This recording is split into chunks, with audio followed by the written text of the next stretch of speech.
এই যে গত কিছুদিন আগে মাইজ ভান্ডাক মুরিদ গান বানাইছে, কয় মুর্শিদ খোদা মুর্শিদ রাসূল দিলে মনে করছি কবুল।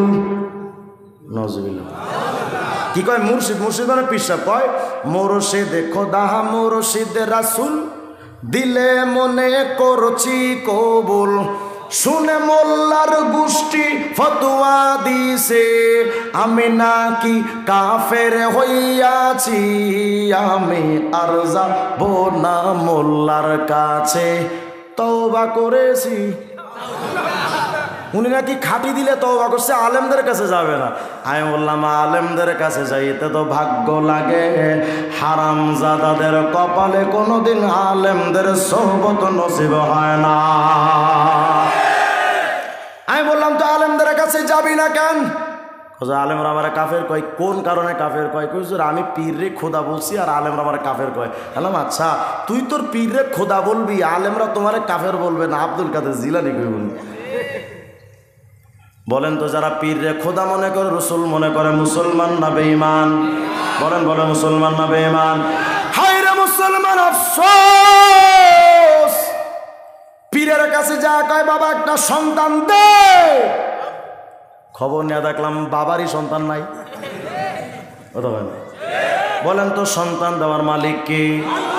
আমি তো চ্যালেঞ্জ করে বলি সন্তান দেওয়ার মালিক পীর তো দূরের কথা, সন্তান দেওয়ার মালিক কোন নবীও না।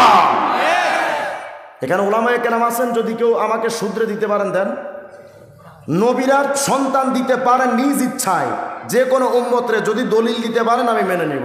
তবে অগ্রিম বলে নিচ্ছে আমি কিন্তু কওমি মাদ্রাসার মুমতাজ ছাত্র, আপনি আমার হুট হাঁটাটা দলিল দিলে তো আমি বিশ্বাস করব। আচ্ছা বলেন তো ইব্রাহিম আলাইহিস সালাম 86 বছর বয়স পর্যন্ত তার কোনো সন্তান ছিল? পুরা যৌবন বয়স চলে গেল, কোনো সন্তান ছিল? অবশেষে ইব্রাহিম আলাইহিস সালাম কি বলেছেন? স্পষ্ট কোরআনে আয়াত এটা, রব্বি হাবলি মিনাস সালিহিন, আল্লাহ আমি ইব্রাহিমের একটা সন্তান দেন। তাহলে ইব্রাহিম আলাইহিস সালাম নবী হয়ে নিজের সন্তান নিজে দিতে পেরেছিলেন? কার কাছে চাইলেন? জাকারিয়া আলাইহিস সালামের চুল দাড়ি পেকে গেছে, সন্তান নাই। আল্লাহরে কয় রব্বুল আলামিন আমি জাকারিয়ারে একটা সন্তান দেন। আল্লাহ জাকারিয়া পয়গম্বরের সন্তান দিলেন।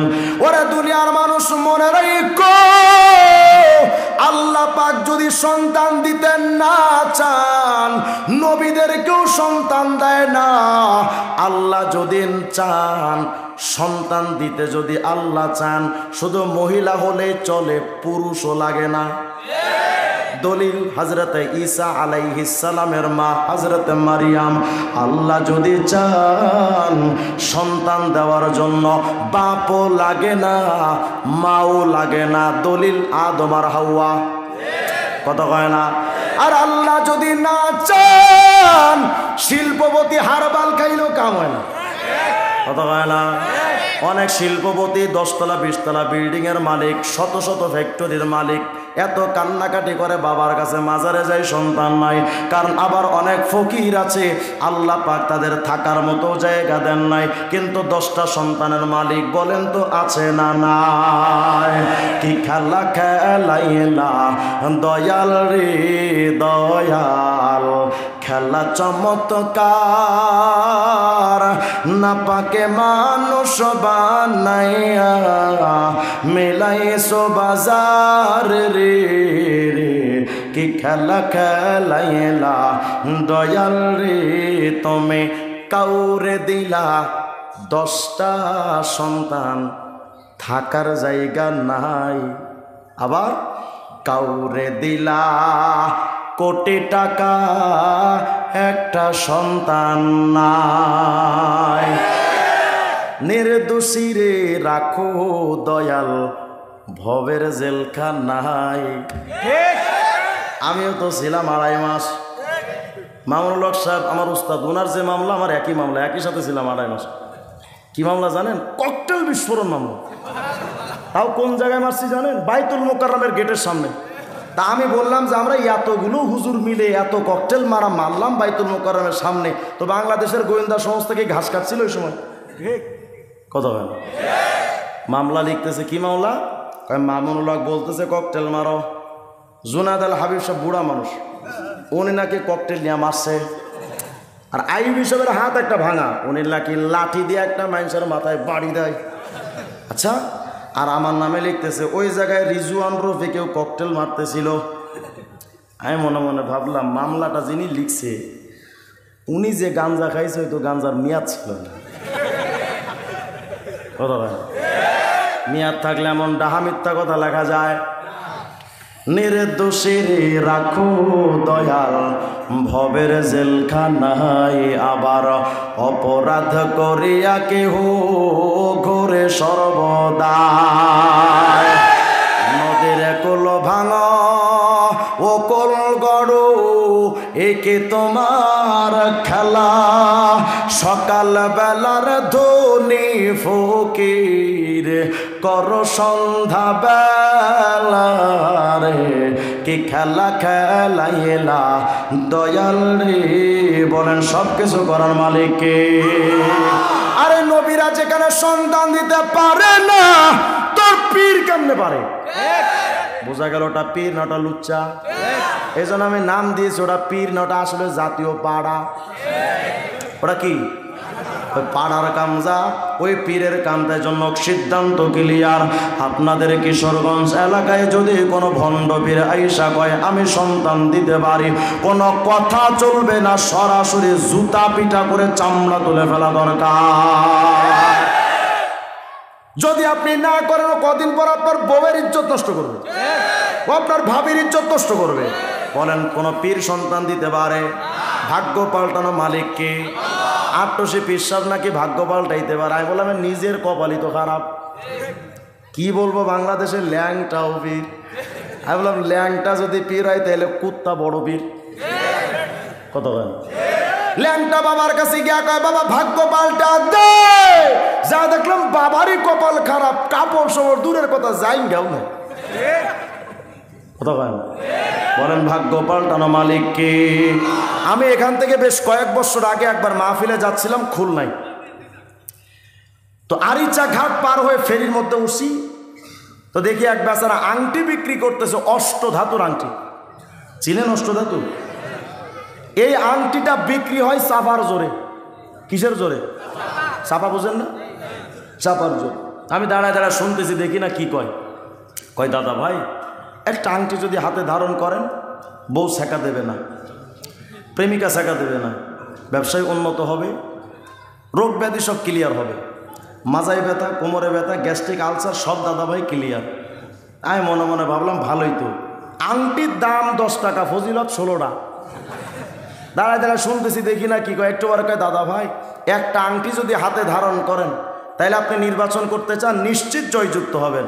আমি মনে মনে কইলাম তোর আংটির খবর যদি বাংলাদেশের নেতারা জানতো, এই তাহাজ্জুদের সময় কষ্ট করে মশার কামড় খায় ভোট চুরি করতে নামতো এরা। কথা কয়? আরে আমাগো নেতারা যদি তোরে আংটির খবর জানতো, আংটি তো নিত প্রয়োজনে তোরে শুদ্ধ আঙ্গুলে বেচা রাখ। দাঁড়ায় দাঁড়ায় শুনতেছি, দেখি না কি কয়। একটু বারে কয় দাদা ভাই, একটা আংটি যদি হাতে ধারণ করেন আপনার ভাগ্য পরিবর্তন হয়ে যাবে। আমি কইলাম ওরে হারামখোর বাটপার, একটা আংটি হাতে দিলে যদি ভাগ্য পাল্টায় যায়, তোর কাছে যে শত শত আংটি গাদা, তো তোর কপালে রাস্তা রাস্তা হকারগিরিকে। কথা কয় না? বলেন তো ভাগ্য পাল্টানো মালিককে। হায়রা মুমিন আফসোস, এক একটা বাবা পুরা গাঞ্জার ডিব্বা। কথা বল হুজুর, খবরদার এ কথা কয়েন না, আমরা গাঞ্জা গুঞ্জা খাই না। কি খাও? কয় সিদ্ধি। কি খায় ওনারা? গাঞ্জা খায় না, সিদ্ধি খায়। আমি বললাম হারামি, সিদ্ধি তো গাঞ্জা। মুখ সামলে কথা কইবেন হুজুর, সিদ্ধির বিরুদ্ধে কইবেন না। কেন? কয় সিদ্ধি একটা বরকতের খাবার। আমি বললাম এত বরকতের খাবার সিদ্ধি খাইলে কি হয়? কয় হুজুর সিদ্ধি খাইলে বুদ্ধি বাড়ে। এমন বুদ্ধি বাড়া বাড়ছে, সিদ্ধি খায়া বাড়িতে এসে বউরে কয় ও মা দুটো ভাত দেওয়া যাবে। রাস্তার মধ্যে কুত্তার পা ধইরা সিদ্ধি খায়, কয় বাবা ওরা মাফ কইরা দে। কি বুদ্ধি বাড়া বাড়ছে, কুত্তার পা ধরে ক্ষমা চায়। মুসলমান ভাইরা কথাগুলো বুঝবেন, আমি কিন্তু পীর বিরোধী নই, আমিও পীরের মুরিদ। আমার পীর ছিলেন কায়েদে মিল্লাত আল্লামা জুনায়েদ বাবুনগরীর রহিমাহুল্লাহ। আল্লাহ যেন আমার হযরতের কবরটাকে ফিরদাউসের টুকরা বানায় দেন, আমিন। আমার বর্তমান পীর মুফতি আব্দুল ওয়াহিদ কাসিমি দামাত বারাকাতুম, এখানেও হুজুরের কয়েকজন ছাত্র আছে। দুনিয়ার মানুষ একটু মনে রাখো, আমরা পীর বিরোধী মানুষ নই। পীরের রূপ ধারণ কইরা যারা পীরের পায়ে সেজদা নেয়, পীরের কাছে গিয়া যারা সন্তান চায়, পীরকে খোদার আসনে যারা বসায় দেয়, আল্লাহর কসম ওদেরকে পীর বলাও জায়েজ না। মানব কয়টা? 1 নাম্বার, 2 নাম্বার, 3 নাম্বার। এই কোরআন সুন্নাহ সাহাবারে যেই আহলে কোরআন মানে না, হিজবুত তাওহীদ মানে না, কাদিয়ানি মানে না, ভণ্ড পীররা মানে না, তাদেরকেও আমরা মুসলমান মনে করব? এবার চলেন তাহলে হুজুর শেষ কথা, লম্বা সময় হয়ে গেছে আপনাদের, শেষ কথা। 1 ঘন্টা হয়ে গেছে অলরেডি, আরো চলবে কতক্ষণ? 2টা পর্যন্ত? পরে আমি যাবো না, ঠাড়া বইরা মরি আনে নাকি? আওয়াজ দিয়া কোন আল্লাহু আকবার। এখন প্রশ্ন হলো হুজুর তাহলে আমরা মানবো কোনটা? আরে ভণ্ড পীরের তালিকায় তো রাজারবাগ, সুরেশ্বর, চন্দ্রপাড়া, দেওয়ানবাগি, কুতুববাগি, রাজারবাগি, ছোট ভান্ডারি, বড় ভান্ডারি, মাইজ ভান্ডারি, পানিশা, বালিশা, কেতলিশা, গামছা শাহ, লুঙ্গি শাহ, কিল্লা শাহ, ফাইল্লা শাহ, চিল্লা শাহ, চরম বিবি, গরম শাহ, ফকির শাহ, মিসকিন শাহ, টং টং শাহ, ঢং ঢং শাহ, হেউ শাহ, কুত্তা শাহ, ঘোড়া শাহ, ল্যাংচা শাহ, বদনা শাহ, এগুলো সব ভণ্ড। কত হয় না? শুধু এই এক্সট্রা শুধু রাজারবাগের কথা কওয়ার দরকার, এটা তো আগা গোড়াই ভণ্ড। আওয়াজ দিয়া কোন আল্লাহু আকবার। এখন প্রশ্ন হলো হুজুর আপনি তো শুধু বিরুদ্ধেই বলে গেলেন, কিন্তু পক্ষে চলা যাবে এমন দল কি বাংলাদেশে নাই? আছে। তবে আমি নিজের থেকে বলবো না, আপনারা তাবলিগ জামাতে গেছেন, কে কে হাত উড়ান তো দেখি। তাবলিগে গেছেন কে কে হাত উড়ান? 3 দিন বলেন বা 1 চিল্লায় বলেন? মাশাআল্লাহ, হাত নামান। চরমরায় গেছেন কে কে হাত উঠান? মাশাআল্লাহ, হাত নামান। যদি বলেন হুজুর এই 3টা বিষয় মানে এমন দল কারা? এই মুমিন, তাবলিগ জামাতে যারা গেলেন, আমি যদি ভুল কোনো তথ্য দিয়া থাকি আমাকে সতর্ক কইরেন, আমি আপনার মাথা পেতে মেনে নেব। কিন্তু মনে রাখেন আমিও চিল্লার সাথী, আমার গোষ্ঠীটাই তাবলিগ জামাতের, কিন্তু আমি তাবলিগের পক্ষপাতিত্ব করার জন্য আসি নাই, বুঝবার জন্য বলছি। মুমিন রে, তাবলিগ জামাতে যখন আপনি যাবেন, দেখবেন তাবলিগ জামাতে যাওয়ার সাথে সাথেই একটা আওয়াজ বেশি বেশি হয় যে ভাই কিছুর থেকে কিছু হয় না, যা কিছু হয় আল্লাহ থেকে, মাখলুক কিছু করতে পারে না, সব করেন খালেক। বলেন এই কথা তাবলিগওয়ালারা বলে না বলে না? এই কথার অর্থ কি তারা আল্লাহরে মানে না? কথা হয় না। যদি আপনি কোরআন হাদিসের কিচ্ছু জানেন না, সূরা ফাতিহা জানেন না, 3 দিন বা 1 চিল্লার জামাতে যদি যান, আমির সাহেব যখন জিগাইব এই ভাইরা কে কে কোরআন শরীফ পড়তে পারেন না বলেন, আপনি বললেন হুজুর আমি কোরআন শরীফ পড়তে পারি না, আমির সাহেব তখন কি করে জানেন? এগুলো সব বাস্তবতা বলছে, আমি ভুল বললাম আমাকে বলেন হুজুর না এগুলো নাই, ভুল বললে বলে দিয়ে। আমির সাহেব তখন কি করে? হুজুর উনি তো কোরআন শরীফ পড়তে পারে না, যেহেতু আমরা সবাই একসাথে চিল্লে আসছি, তো হুজুর উনি তো কোরআন শরীফ পড়তে পারে না, হুজুর আপনি দয়া করে ওনাকে একটু কোরআন শরীফটা শিখায় দিন। বলে না বলে না? হুজুর উনি তো সূরা ফাতিহা পারে না, একটু তালিম করায় আপনি একটু সূরা ফাতিহাটা শিখায় দেন, 4টা সূরা শিখায় দেন। শুধু তাই নয়, বসো বসো বসো, তাবলিগ জামাতে যখন আপনি যাবেন, কোরআন শরীফ পড়তে জানেন না, আমির সাহেব বলবে ইমাম সাহেব হুজুর আলেম সাহেব উনি তো কোরআন শরীফ পড়তে পারে না, এই 40 দিন তো থাকবে, দেখেন না একটু কোরআন শরীফ পড়ানোটা শিখান যায় কিনা, মুসলমান তো কোরআন শরীফ পড়তে পারে না।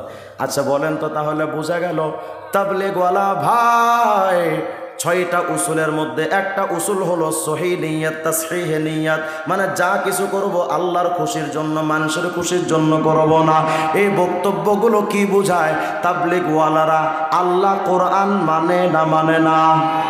তবে তাবলিগওয়ালারা তো সুন্নাত মানে না, না না মানে না, মানে শুধু মানে। আপনি যদি তাবলিগ জামাতে যান, মসজিদে যেখানে আপনাকে ঢুকতে পাঠাবে, ওই মসজিদে ঢোকার আগে আমির সাহেব দেখবেন সমস্ত সাথীদেরকে নিয়ে গোল করে দাঁড়ায় মসজিদে ঢোকার আগে, ঠিক না বেঠিক? এই দাঁড়ায়া আমির সাহেব তখন বলে সাথী ভাই এই মসজিদে ঢোকার জন্য তো আল্লাহর নবীর কিছু সুন্নাত আছে, ইতিকাফের নিয়ত করেন, ডান পা দিয়ে ঢুকবেন, একটা দোয়া আছে, 3টা দোয়া পড়বেন, এই 3টা দোয়া পড়ে ঢুকবেন। এই সুন্নাতগুলো গোল হয়ে আগে শিখায় না শিখায় না? তার মানে মসজিদে ঢোকার আগে থেকে সুন্নাতের চর্চা শুরু হলো। মসজিদে ঢুকলেন, দুপুরবেলা খানার টাইম হয়ে গেছে, আপনার ক্ষুধার যন্ত্রণায় পেটে যদি লাগে, খানার ব্যবস্থা হয়ে গেছে, আপনি ধুম করে খানার দস্তরখানে বসে পড়লেন। আমির সাহেব বলবেন ওঠেন, কী হয়েছে? ওঠেন আগে মেয়ে, এখন খানা খাইতে বসেছেন, ওঠেন। কেন? কয় আগে এখানে বসেন। কেন? কয় এই খানা আমার নবী কেমনে খাইতেন, সুন্নাত কিছু তরিকা আমার নবী কেমনে খানা খাইছে, এর কিছু সুন্নাত বা আদব আছে, চলেন না আগে আমরা গোল হয়ে বসি, এই খানা খাওয়ার সুন্নাতগুলো আগে আমরা আলোচনা করি, তারপরে নবীর তরিকায় খানা খাবো। ঠিক না বে ঠিক? এগুলোকে মিথ্যা বলতেছি আমি? তাহলে বলেন এই তাবলীগওয়ালারা সুন্নাতের তালিম করে না করে না? ঘুমানোর আগে ঘুমানোর সুন্নাত, মসজিদে ঢুকবেন বের হবেন কেমনে সুন্নাত, বাথরুমে ঢুকবেন বের হবেন কেমনে ওই সুন্নাত শেখায়, পোশাক আশাক পরার সুন্নাত শেখায়। আরে মুসলমান বলো তাবলীগওয়ালা ভাই সুন্নাত মানে না মানে না? কোরআন মানে না মানে না? তবে তাবলীগওয়ালারা একটা জিনিস মানে না, সেটা হলো সাহাবা। কথা বলেন, তাবলীগওয়ালারা সাহাবীদের মানে না, শুধু মানে এশার নামাজের পরে দেখবেন একজন দাঁড়ায় যায়। ভাই বাকি নামাজের পরে কিতাবে তালিম হবে, সবাই বসবেন, বসলে বহুত ফায়দা হবে। বলে না বলে না? আচ্ছা আপনি বসেন একদিন, কয়েকদিন বসেন, দেখবেন কোনোদিন ফাজাইলে আমাল পড়ছে, কোনোদিন ফাজাইলে সাদাকাত পড়ে, আবার একদিন দেখবেন তারা পড়তেছে কিতাবের নাম ওপরে লেখা হেকায়েতে সাহাবা। কথা বলে না? একজন সাহাবীর জীবনে পড়া তাবলীগওয়ালারা কয় যে ভাই এই হলো সাহাবাওয়ালা জীবন, চলেন আমরা সবাই সাহাবীদের মতো জীবন গঠন করি। ঠিক না বে ঠিক? এখন বলেন তাবলীগওয়ালারা কোরআন সুন্নাহ সাহাবা মানে না মানে না? যদি মেনে থাকে তাহলে বলেন তাবলীগওয়ালারা বাতিল না হক? জান্নাতীদের রাস্তা না জাহান্নামীদের রাস্তা? হকের রাস্তা না বাতিলের রাস্তা?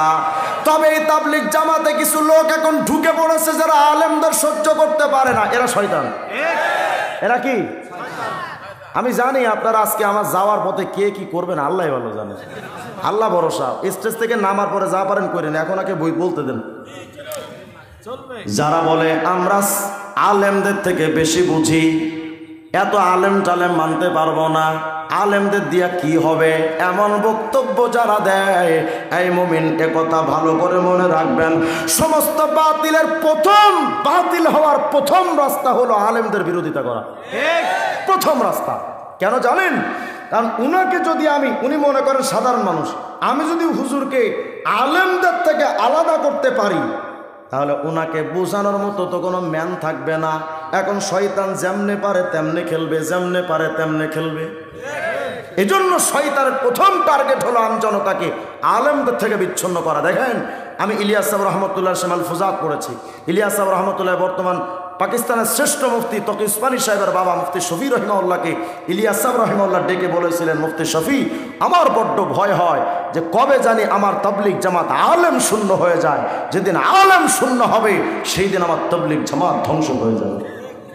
সুতরাং যারা তাবলীগ জামাত করে আলেম ওলামার বিরোধিতা করছেন, আল্লাহকে ওয়াস্তে আমি আপনার পায়ে ধরে বলছি, আপনি আমার সেই আগের দস্তরখানের ভাই, আপনি আমার সেই আগের গাছতের সাথী, আমি আপনার সাথে দূরত্ব রাখতে চাই না। আল্লাহকে ওয়াস্তে যদি আমার কথা বিশ্বাস নাই ইস্তেখারা করেন, আল্লাহকে বলেন যে আল্লাহ আমাকে সঠিক রাস্তাটা দেখান, আল্লাহর কাছ থেকে ভিক্ষা চেয়ে নেন, তবু হকের পথে ফিরে আসেন।